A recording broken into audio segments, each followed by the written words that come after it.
Hi, everybody. This is Nils Davis. I'm the author of the Secret Product Manager Handbook and the blog of the same name. Welcome to my YouTube channel. Today's video is about the top 10 tips for being a more effective product manager, except it's only 5 tips because it's only part 1 of 2. So a lot of tips for how to be better as a product manager, and hopefully you'll get some good ideas out of that. I also talk about how to make use of tips when you get them. So if you like this video, please click that like button, share it to your friends, your other product manager friends, or maybe your non-product manager friends. Maybe they need to know about this stuff too. Certainly subscribe to my channel. I do put up videos on a regular basis about product management and related topics, finding market problems, creating solutions to those problems, taking the solutions to market. I also talk about personal skills like persuasion, how to be a better writer, things like that. In this video, I talk about a lot of articles that I've read and other articles that might be of interest, and I provide you with links to all those in the show notes down below. And of course, if you're interested in my book, The Secret Product Manager Handbook, those are down there in the show notes as well, the links to those. So please enjoy this video and let me know your thoughts. I love to get your comments and I respond to all of them. So they also often give me good ideas for the next videos I should do. So I really look forward to those. Please comment if you get a chance, if you have a thought. Hope you enjoy these tips. I think they're pretty useful. They're tips that I try to use myself. So let me just get going and get started talking about the tips. So I found this great quote this was actually about Photoshop tips from this guy, Scott Kelby. But I thought it was such a great quote. When you discover a cool tip, you just can't keep it to yourself. And I feel that same way when I learn new things about product management, and whether they're in the form of tips or whether they're in the form of some other technique, I really like to share them. And so I have done that a lot, and I do it in this form. If you're familiar with the blog, I learned it from a guy named Tracy, who's a well-known author and trainer and coach, particularly focused on salespeople.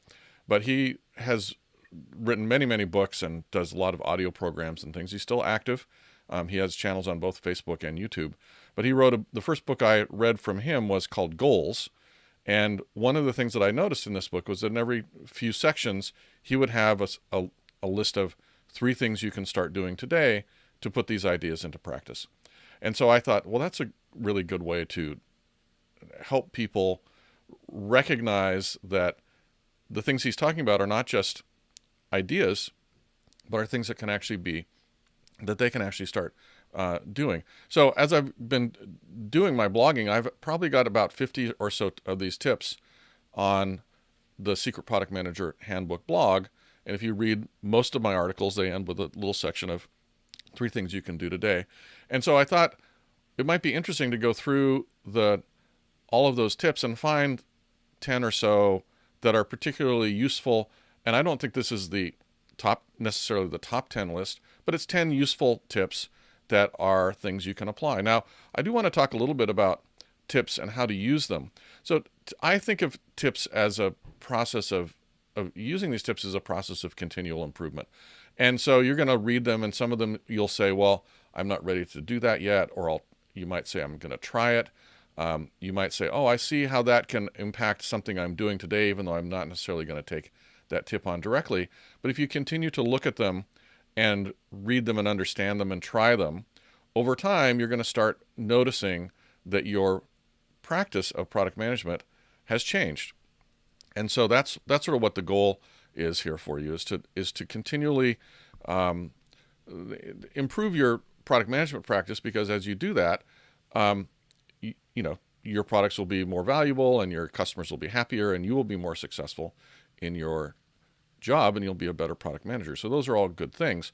One thing that's really kind of important to remember is that all of these tips, if you start doing them, in fact, any improvement you take on yourself as a product manager will tend to differentiate you from other product managers, because the reality is not everybody is working hard to improve themselves.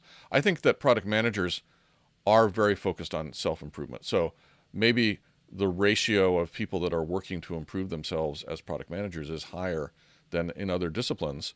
And of course, it really pays us off, since we have so many different responsibilities and so many different types of communication we have to do. If we can continue to improve ourselves, it just means that we are going to be better at our jobs, which is making great products and making customers successful. But even given that, the more you focus on improvement, the more differentiated you're going to be from the mass of product managers. And so I recommend, paying a lot of attention to this, and, either to, depending on the format of the tips, read and understand them, or watch me talk about them and understand them, and then try them.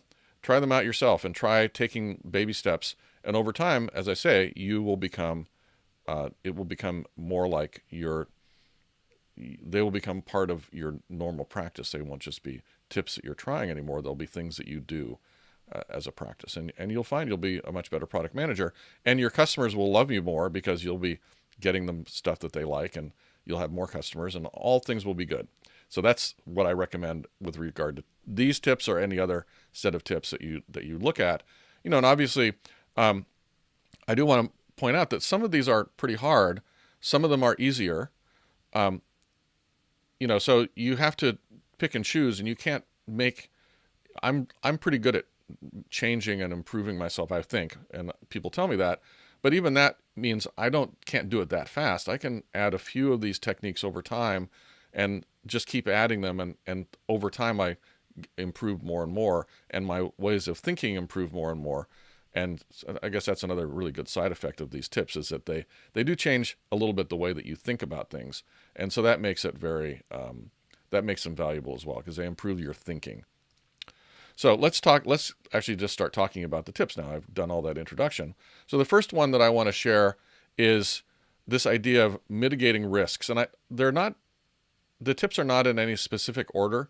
And really the reason this is the first one is that as I was going through all the 3 things you can do today sections of my blog posts, I found this one first, to be honest. But at the same time, I think it's actually one of the most important ones that we can do, that we probably aren't doing as good a job at as we should be in terms of as product managers.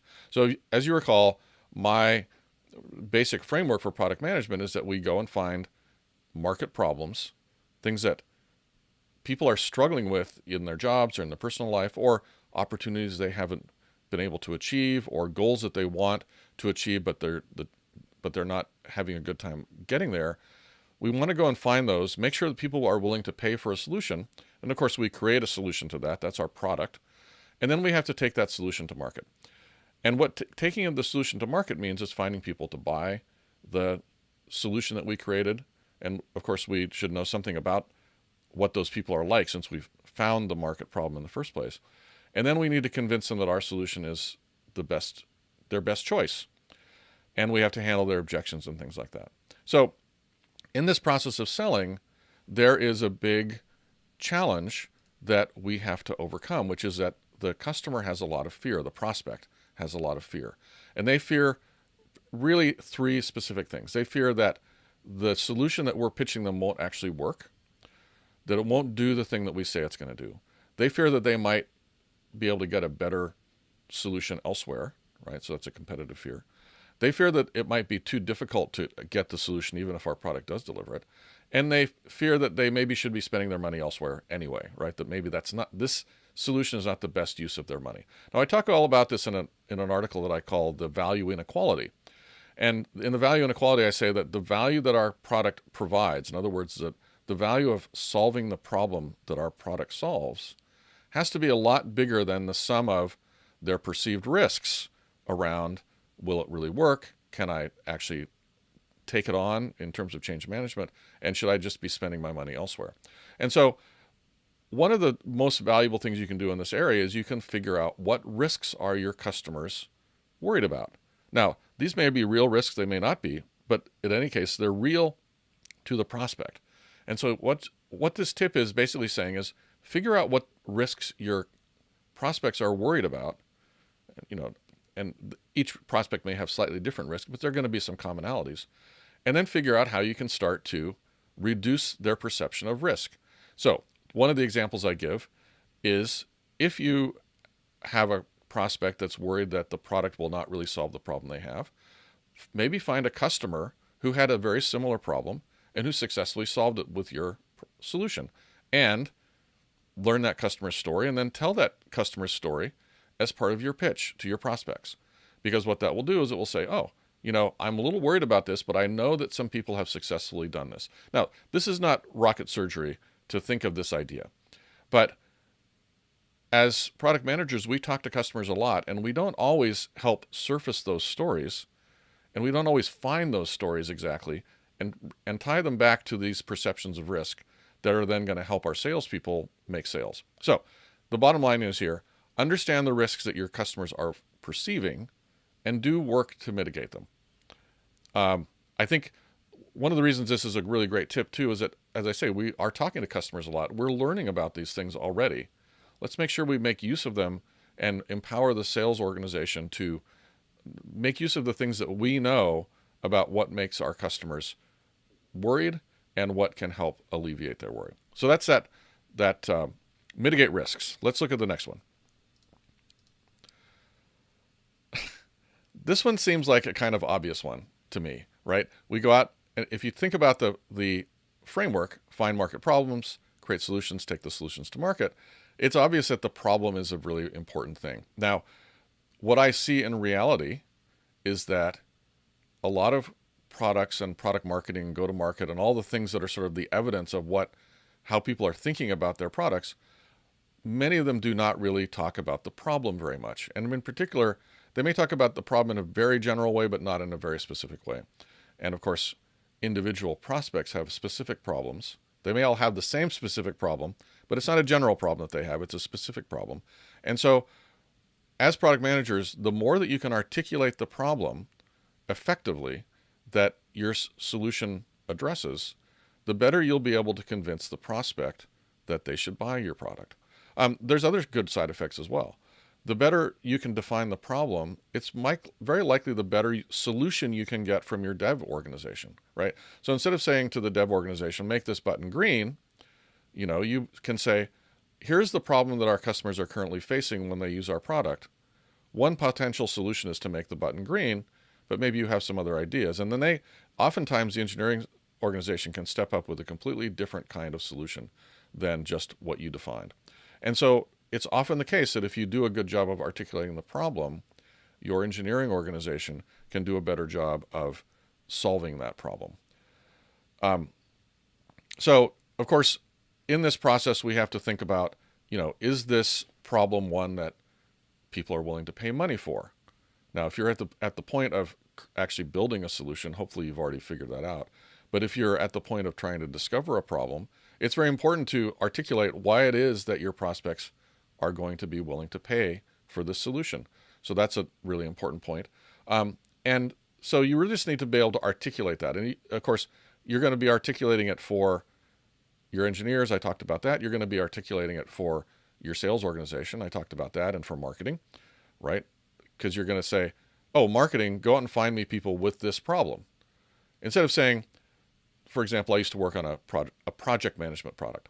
And so instead of saying to the marketing organization, go find me people that need project management or that do project management, I would say to them, go find me people that have a big problem with resource management when they do project management on their project set, on their hundreds of projects, right? So much more defined, because I knew the problem that we solved. We solved the problem of project management for organizations that had hundreds of projects and a big problem with resource management. And we did that better than our competitors. So those are the people that I want. I want to talk to those. Those are going to be much better leads when we get them, and it's going to be much easier to convince those prospects when we get them that our solution is going to help improve their life. If we get a bunch of people that do project management for, they have 10 projects that they're working on, and they're all working on those projects with them and another person, our product would not have been a very good solution, but yet they were still project managers. So being more specific about the problem really helps you find the right people better. I talked about how it helps you help with the engineering as well, but also you can even go back and you can say, well, I've defined this problem. Let me make sure that there's a market for this problem. That's actually back to the original first step of finding market problems and validating they're worth solving. So very important to be able to articulate the problems you solve. And of course, related to that are things like, why is your solution better than the alternatives that the prospects might have, things like that. But the fundamental tip, make sure you can articulate your problem and not just the features of your solution. That's really the bottom line. Okay, next one. This is a kind of a harder one and an easier one at the same time. I am a big proponent of putting knowledge into your product. And what does that mean? Well, knowledge is things like, what do people who know how to solve this problem in the real world, how do they go about solving it? In other words, it's not just capabilities, but it's actually the steps, or well, knowledge is the way that I always describe this. And I have an article about this you can read on the blog. But the point is that there's different ways to put knowledge into your product. And very often, if you have put any knowledge at all, and it doesn't have to be very, very deep, if you put any knowledge at all into your product, it will be a differentiator from your competitors. So let me give you an example. So I worked on a product called NetIQ. Well, the product was called App Manager. The company was NetIQ, and it was a system management product. And so we sold our product to system managers, hardware system managers, people that monitoring and managing Windows server farms, basically. And this is back at the time when Windows Server was pretty new. It was actually pretty flaky.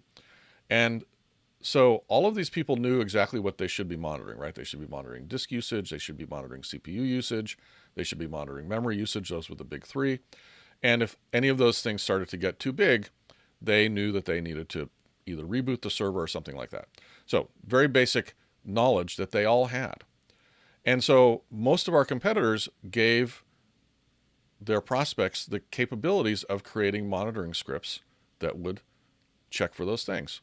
The big difference with NetIQ, and there were a few others, but one of the very biggest was that we didn't just provide you the capabilities, we provided the pre-built scripts with the predefined thresholds. And you could just start them right up in 5 minutes, and you'd be monitoring your applications or your servers. And even though our users knew what to do, they didn't want to have to become an expert in doing that with our product, because we knew what to do either. We're the experts. They wanted to pay us money to be experts. Now you can apply this idea in every other product. In every product, there's people that you're selling maybe to experts. Think about if you have a photography product, right? You're likely selling your photography product to some photography experts. You may be selling it to some photography novices. And they can go out and read a book to learn about how to set shutter speeds and do exposures and things like that. But what's the most successful photo program out there? Well, it's Instagram, or Instagram and the like, right? And what do? They build in the capabilities to automatically make your pictures look better, right? All of those pre-built filters are a type of knowledge.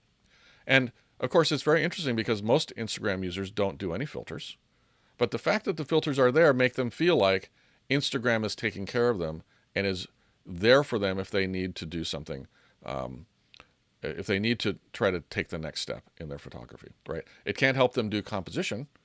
That would be another thing that you could imagine a photography app helping you choose the best pictures. And in fact, some of the new photography apps do that. You can give it a set of pictures and it can choose the best. Set of pictures of the same thing and it will choose the best. This is another example of building knowledge into your product. So one of the simplest things you can do is you can say, well, let's look at how people use our product, and let's find out some paths that people take all the time, that most of our customers take most of the time. And let's turn that path instead of a path, into a single click. So we can make the inference that if everybody does this same set of steps and they do these same set of steps over and over, that we can automate those steps into a single click, and that will make everybody much happier. That's essentially putting knowledge. That's the knowledge of the group in this case, as opposed to knowledge of an expert. You could also look at how experts use your product, and you could capture some of that stuff and put that into your product as a template, for example. So going back to a project management example, if you can talk to some expert project managers and find out that several of them or many of them use the same template for their basic project outline, you might say, oh, let's build that as a template. You can then say many project managers start their projects using this template. Maybe it will work for you. And it gives people a leg up, even if they can then go and modify it and make their own changes, or you still give them the capability of doing their project management template from scratch. So that's the knowledge. I think knowledge is super valuable, and it really is differentiating if you put it into your product. The next tip is about finding market problems. So I've talked about some things that are related to go-to-market. I've talked about some things that are related to putting knowledge into the solution itself. But how about finding market problems, which is this really fundamentally important activity that we do as product managers. So this one is really about, let's assess whether we're really doing enough of this.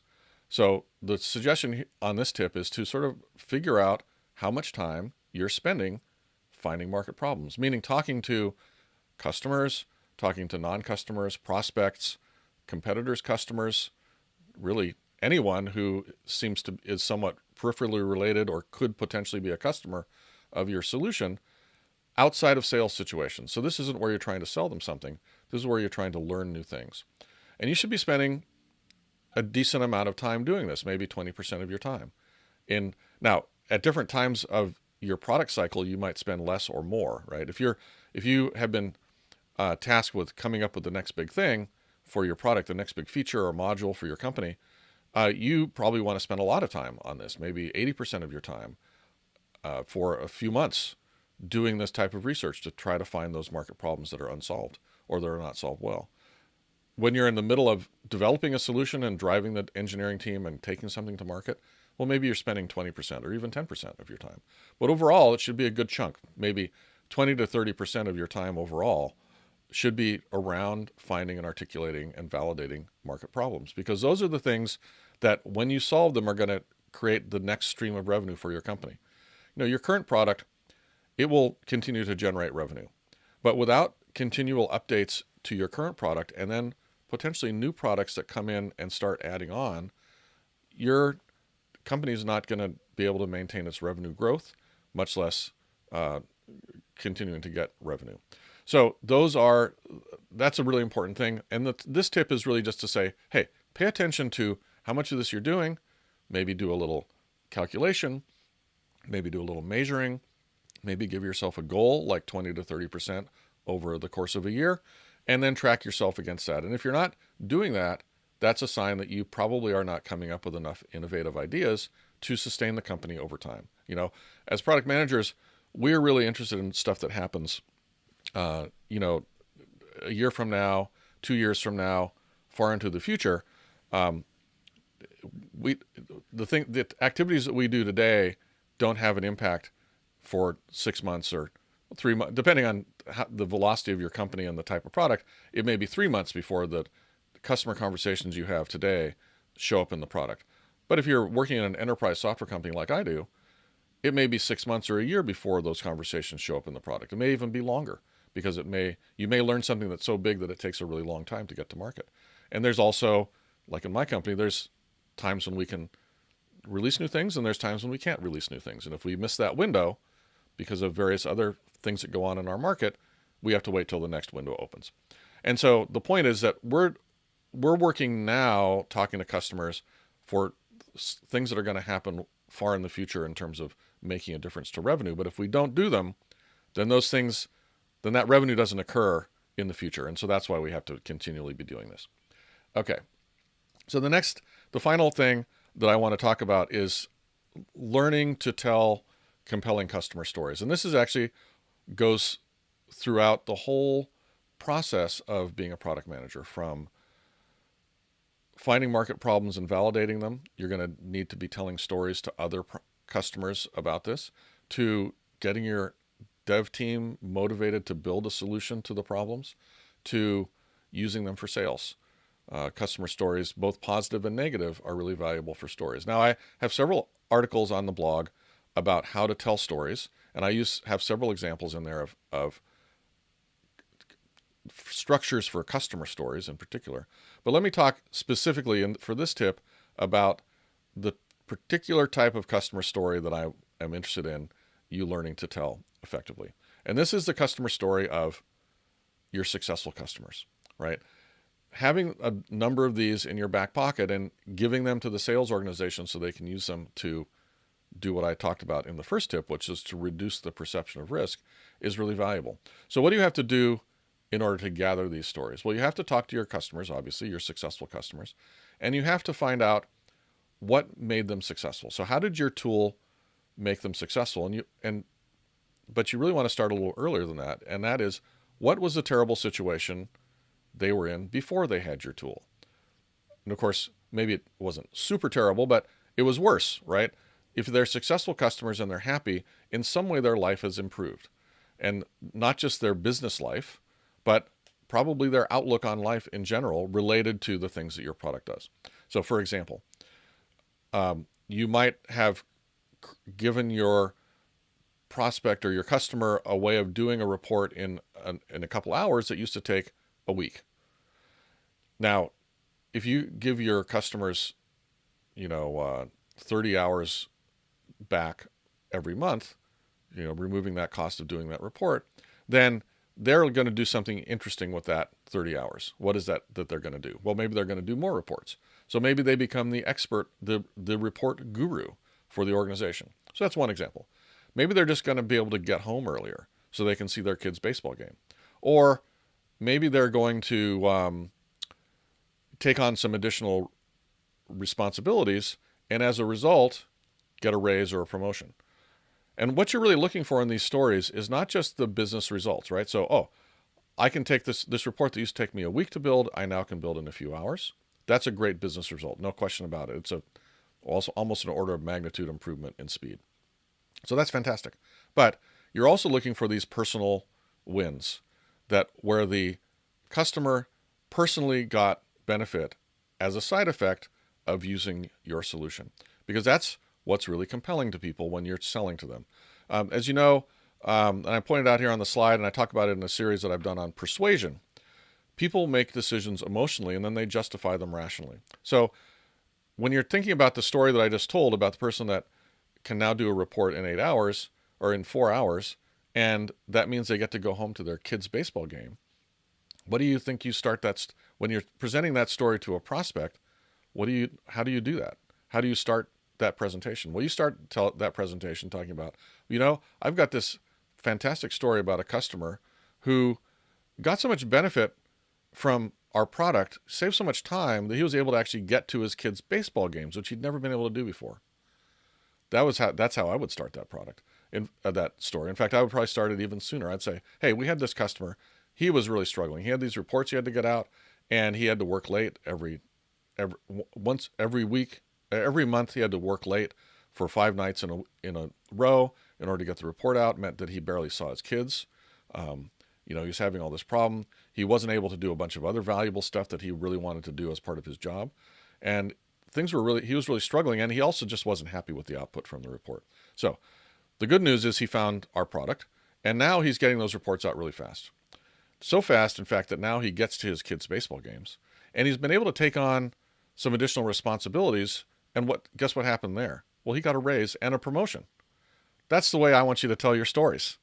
Exactly like that, because your prospects are going to say, oh, I want a raise, I want a promotion, I want to see my kids' baseball games. And then you're going to give them some examples of how they're going to get business benefits from this as well, right? They're going to be able to do something in 4 hours. It used to take 30. They're going to save money. They're going to blah, blah, blah, right? All those things. But it all hinges around getting this emotional buy-in first. And that's what the stories are for. So one thing to note is, and if you look at the stories maybe that you have as your part of your marketing tools, I need to see my screen over there. As part of your marketing tools, you might have stories about,